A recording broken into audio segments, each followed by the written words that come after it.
cold as we're told. We're all on our own. There's no gold and no rainbow. Today is only rain. What's to gain in this game that we always play?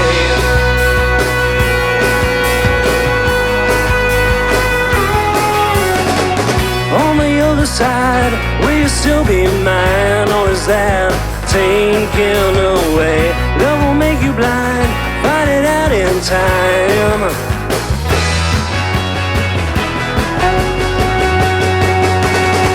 I'll never make it that far till I'm falling back down. I'll never make it that far till I'm falling back down again. I reach for the stars, some the cards, it's too hard to reach. Never make it that far. I'll never make it that far.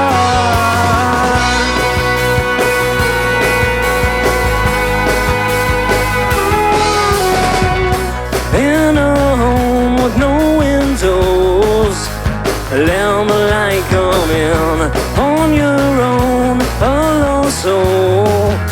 The worst is creeping in.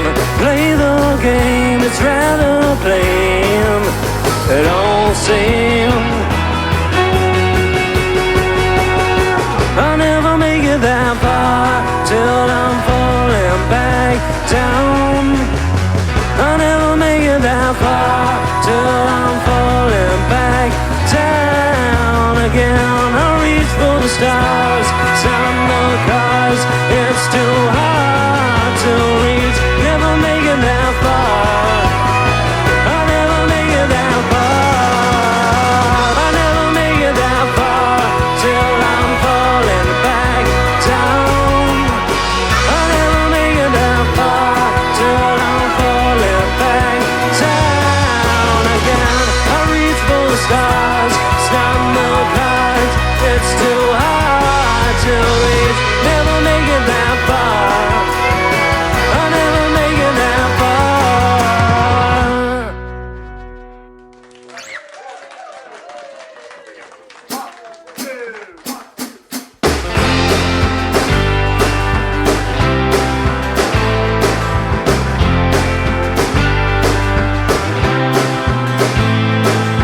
Amy's living her dream in the city lights.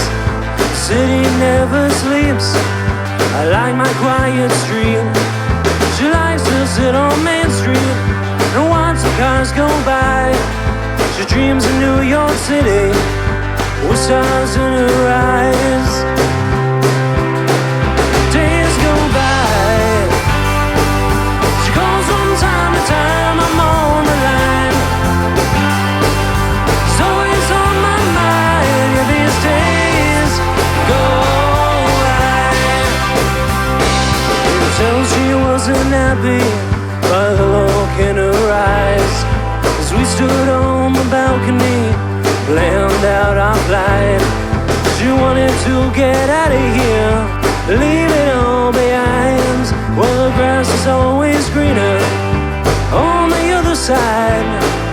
And now I'm here without you, only with you in my mind. Only want some peace of mind. Days go by. She calls from time to time. I'm on the line. She's always on my mind. Yeah, these days go by.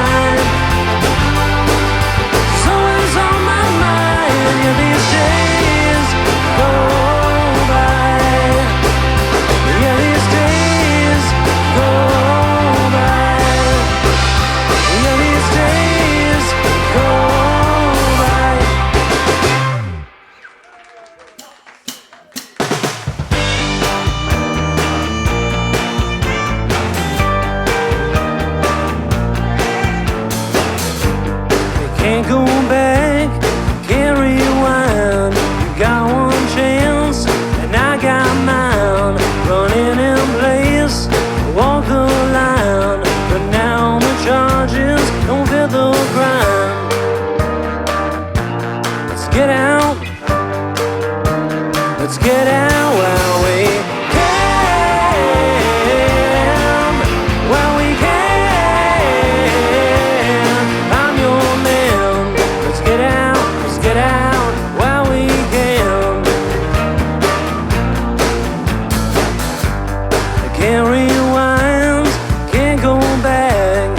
Keep the memories, forget the past. What's good and simple never lasts. Take the highway and never crash. Let's get out, let's get out while we can, while we can. I'm your man. Let's get out while we can.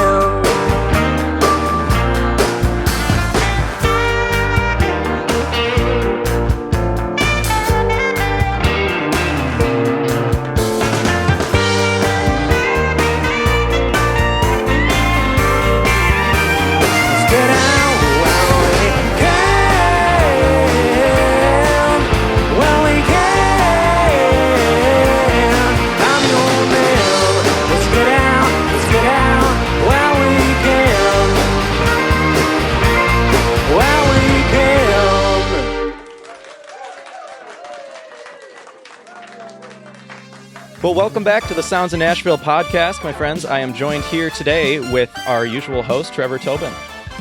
Yeah. Thanks for having me, bro. Yeah, I was going to say thanks for having me, but thanks for Yeah. I'm here on your behalf, and it's great. We're gonna have a good time. That was an awesome set you just did, man. That was great. Thanks, yeah, man. I Just loved did that. it. Yeah, right. Yeah, we're not shooting this after the fact. No, what are you talking about? Not at all. I don't know, man.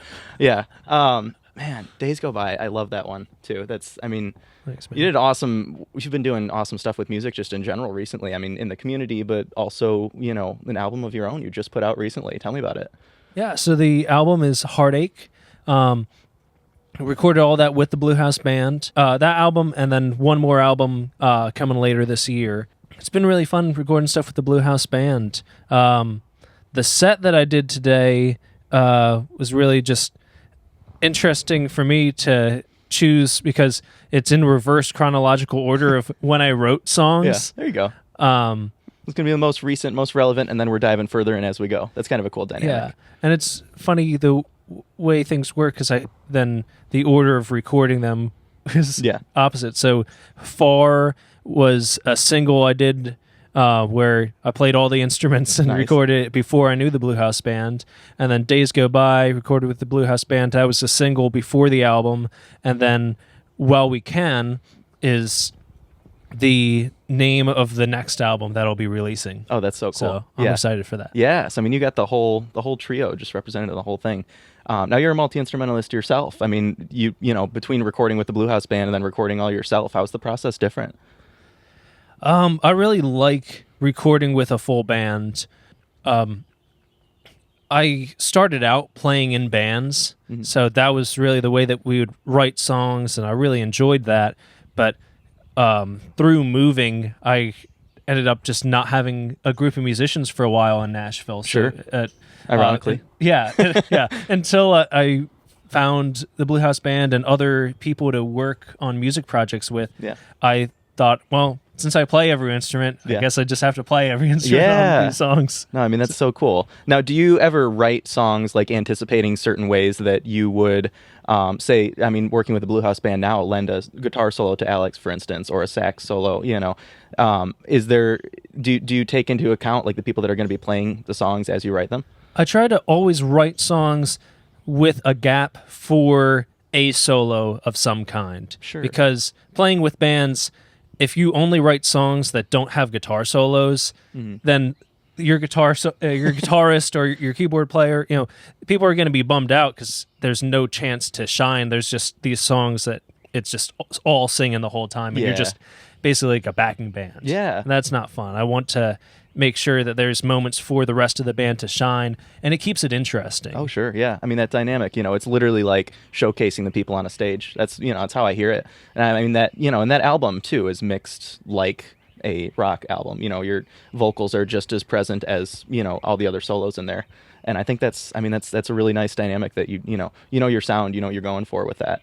But yeah, that's cool, man. And then when we write, I try to make sure that we're balanced and having it so you don't have an album that's just all one type of solo. Like guitar solos are great, but if it's a whole album of just guitar solos, it's gonna burn me out. I'm only gonna listen to it once, but I like to mix it up, and you get the chance with the Blue House Band to do that, where we have a song that starts on keys and then switches to sax for the solo. Yeah. On the next album for While We Can, you guys heard it where the guitar and sax are doing a call and response bit. That's so cool. It's fun to mix things up. When you have multiple people in the band, use them. Yeah. No, I mean that, that brings that dynamic to light. That's awesome. Aside from your own music too, you spend plenty of time, being very active in the Nashville community here too. I really respect that. I mean, everything Sounds of Nashville wise is, it's all your brainchild. I think that's really cool. But tell me a bit about how this whole thing came to be. Where did it stem from? What made you go the distance with it? Yeah. Part of it was when I came to Nashville, it was a process to meet people and find out, well, where is the original music playing? There's Broadway, and that's cool if you have a group of friends, but I really felt like without a group of friends, you're not really wanting to go out because you just feel on your own. Sure. Versus once I started to dive into the original music community, it's like, wow, like there's a real community here. Everybody's supporting each other, going to each other's shows. In the beginning, a lot of times, like all the faces that you see at the shows are people that you recognize that you've either been to their shows or been to similar shows together. Yeah, yeah. So really get people together between people that are just fans of music, people that are recording music, and get us all to work together and co-promote where we can. Yeah. No, I mean, I think things come together that way better, and there's like a genuine sense of community built around, people that are all doing similar things. We all have similar aspirations, and I think Tony says this best all the time at the artist nights and whatnot, that there's no need for competition in a thing like that, and we all boost each other up, in communities like this, things like this, where we're, everyone gets a chance in the spotlight. I think it's great. It's really cool. So yeah, I think that's an important thing for musicians, that we're not trying to compete with each other, because when you look at your playlist, or at least my playlist, it's all kinds of different music. Whatever I feel like listening to, I'm going to listen to that or seek out that type of music for certain emotions or whatever you're going through. So there's sometimes that I want to hear something that's rock, sometimes I want to hear something that's metal, sometimes I want to hear that pop song. So you can have all kinds of genres of music or the same genre of music, and you're not competing with that other song. I can, in a day, I can hear a couple hundred songs. Yeah. So. Yeah, I mean, in that same regard too, then do you have advice for people that might have just moved here, or anybody that might be trying to pursue any various task, in the music business? This is a wide industry, and I know you fill many roles in it too. Do you have advice for those people? Yeah, I'd say first, if you're looking to get more involved in the Nashville music scene or your local music scene, just start looking up in your area for open mics. That's a great way to meet people that are fairly consistently going out. Specifically in the Nashville music scene, what we've launched is the Nashville Scavenger Hunt. So it's basically a bingo card that has a lot of different fun events to go to in Nashville, and they're all original music events. It's a great way to meet people and find fun events to go to watch. Those will really help you get into the community. Once you meet people in the community, then be open to giving it a shot, co-writing with some people, jamming with people. If somebody's way better than you at music, or if you're way better than them, show them how to do stuff in music. People appreciate that, and it all works out where if you help out somebody, they're going to find a way to help you out as well. Yeah. I mean, we all grow more just, playing off each other's skill sets and whatnot. And I think that's the great thing about Nashville too, is that everyone comes here with, I feel like, probably a slightly different expectation of where they probably end up, I have yet to meet somebody that has totally been like, yeah, I moved here for this, and this is exactly what I'm doing, And, we all just, I mean, we're people. It's, this is a business of people just interacting, on a very personal level. And, I think that's how these things come to fruition. So that's really cool. But Nice. And on that, it's funny, both of us moved out with the intention of being a musician. Yeah. And then I've roped Ryan into being the editor for the podcast. Great. I've roped you into this interviewing me for the podcast. And then for me, a lot of the gigs that I pick up aren't playing my music. They are recording other people's music live. But it's great. And it's not what I intended to do in music. yeah, But it's been really fun. I get to go to a show and get paid to watch a great show. there you go. And then just get the artist the content afterwards. Yeah. So That's it's perfect. pretty fun. Yeah, I mean that's that's what makes these things able to keep happening is the content we can get out of them, the content we get out of them, The content. the content. Yeah, no, I mean it's really cool to be able to.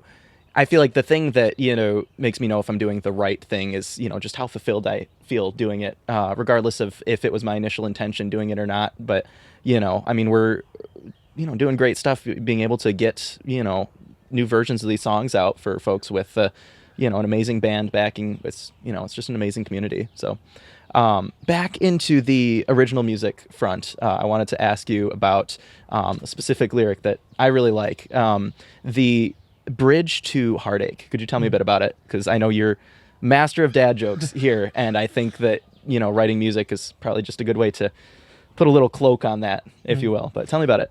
Well, I love when I write songs to try to turn a phrase. So take a common phrase and try to add a little something to so that it's not the original cliche. So Yeah. I like basically taking dad jokes and putting them over music. So cool. The line is, maybe, baby, I am a tree. I fell for you. You don't hear me. So, baby, did I fall at all? You never answer when I call. So perfect. Yeah. I like doing that. Play on if a tree falls in the woods and no one's there to hear it. Did it fall at all? Because I was trying to just figure out, because I fell for this girl and she did not care. So finding a way to say that other than I fell head over heels. Well, what also falls? Yeah. Trees. Okay, now there's this cliche about tree falling. Boom. Yeah, that's perfect. There's my line. But yeah, I mean that's one of my favorite lyrics of yours. But I got to ask you too, the age-old question for Sounds of Nashville: what is your favorite lyric of yours? Well, it's gonna be between that one and a line for Fold, which is the chorus. Maybe I'm the hand you'd like to hold, but it's relating to poker. So every line in that song is a poker reference. I'd say that song, pretty much all the lyrics are between, depending on what you think of it, either the best or worst lyrics I've ever written, because it's just so many poker and card references that either you listen to the song and you're like, that's really cool. Yeah. Or you're like, this is total garbage. I can't believe you spent 2 full minutes of just these stupid poker references. Oh, that's great. No, I love it. I mean, that's how you make good music, though. You got to try a little bit of everything, right? The good stuff sticks, and the bad stuff does sometimes too. But everyone's opinion on that is subjective. It's great. Yeah, I'm happy to have it out as a song where some people are gonna love it, some people are gonna hate it, but it's great when you have a strong emotional reaction from somebody, whether they love it and it's their favorite song or it's the song that they absolutely skip immediately as soon as they start hearing it. Yeah. You've gotten a strong emotional reaction from the audience. So that's all I can hope for. Yeah, no, I mean that's all you could ask. And I mean, even still, to know you hate it, you got to listen to it anyways. So you will have listeners, and that's cool in itself. Anything else for the audience? Well, probably 2 things to close out. First thing is the way that I write my songs. I really like to write and edit separately. So when I write songs, a lot of times something is real visceral, like whatever's going on. You can either be really bummed out or really happy about what's going on. But I like to write and then the next day approach it to, or maybe a little bit after that, after I've played it live sometimes, to evaluate how the song should change before recording it. Yeah. So a lot of my songs, I'd write them and they'd be slower. Mm. And then through the process of playing them live or being in a happier spot by the time I was playing the songs versus when I wrote it, I realized, well, if I play it slow, it's bring me back to where I was. And, you know, like if it was having a bad day, I'm back to having a bad day. But if I speed it up, then I'm having a good time playing this song. It's not bumming me out, even if the lyrics were a little bit darker. It's awesome. So I like that as a way to write. And I always try to write where ending in a hopeful way. So that's a thing that, like, English teachers teach that all the time. Yeah. But I think it's a good goal to set out, is to end on a positive note, not just for the audience, but also for you as a writer. Yeah. Because you're going to be performing these songs a lot. So if you don't give out some positivity at the end of it, it's going to bum you out, and it's not going to make you as geared towards promoting your songs or towards playing them live if they're not giving you some hope. Yeah, that makes a lot of sense. Yeah. I mean, movies end that way, right? You know, very rarely do you have a movie that actually ends on a sad note, you know. Yeah. It's always that optimism at the end of that. It probably makes you want to play it again. So you're actually telling a story that, you know, ends well, and you've grown from that point too. That's awesome. I love that. And then the second thing I'd like to talk about is Sounds of Nashville Podcast. I really love the community that we're building here. We've tapped into an already existing strong original artist community in Nashville, and we're just trying to shine a light on that. There's so many talented artists here, from original artists to people playing covers on Broadway, people that are touring in various different acts. It's amazing. If anything, the way that people can promote this and help more of Sounds of Nashville happen, more original music happen in Nashville, is share content. So if you can, send any of these videos to friends, repost stuff, it all helps. Because we're just trying to create a good platform to showcase Nashville artists. And we're hoping that other areas will catch on to this and do the same thing to promote their local artists. Yeah, I respect that. Yeah, I mean, to make, sounds of anywhere, right? I mean, that's really cool, to be able to have, a format of community and the way that these things work, and these things come together, and it's a simple showcase of, something beautiful, and it's digestible. It's great.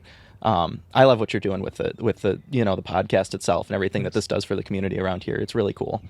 So, Ryan, thanks for everything that you do, because this show would not be possible without our editor, Ryan. Oh, I appreciate it. It's great. Yeah, it's fun. I appreciate you having me on. And I mean, today in particular, I appreciate you having me on to have you on to have me on.